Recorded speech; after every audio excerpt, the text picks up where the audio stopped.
Ukraine might be about to sign a peace deal with Russia. For the first time, Putin has publicly offered a ceasefire deal for Ukraine. In a speech he made today, Putin put forward his 5 demands for a ceasefire deal, and I'm going to go through them all now. The first point he made is that Ukraine must withdraw all of their troops from very eastern Ukraine, specifically 4 parts being Luhansk, Donetsk, Zaporizhia, and Kherson. And if that sounds weird to you, it's just where all the fighting is currently taking place. And Putin made sure in his speech that all of the Ukrainian troops will be granted safe passage as they withdraw from these areas. The second point of the deal is that Ukraine must never join NATO. Except it's worth knowing that NATO is actually really hesitant about Ukraine joining anyway, so it's unlikely that that's ever going to happen. The third point is that Ukraine must never be allowed to get nuclear weapons, and I'll be honest, I don't think I need to explain why Russia wants this. Now, the fourth point of Putin's offer is that all of the Western sanctions on Russia must be lifted immediately. Putin said one of the main and most important parts of this deal is that all of the Western sanctions that have been placed onto Russia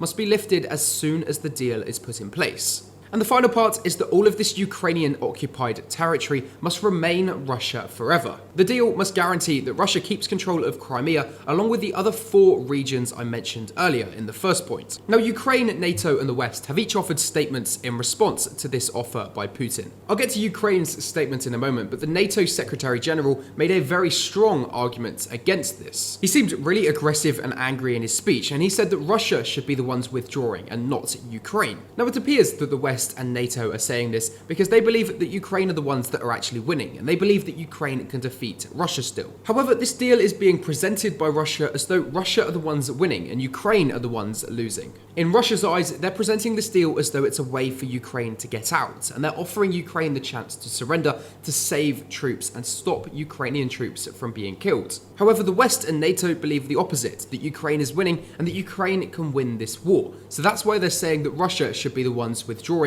because they believe Ukraine can win. Now, the important part is, what does Ukraine think? And Ukraine has actually rejected this deal. They said it's stupid. They said they can still get back even Crimea. So there won't be peace at the minute. Ukraine's rejected the offer, and NATO is about to send their own counter offer. But as usual, you can leave me a follow for some more global news like this.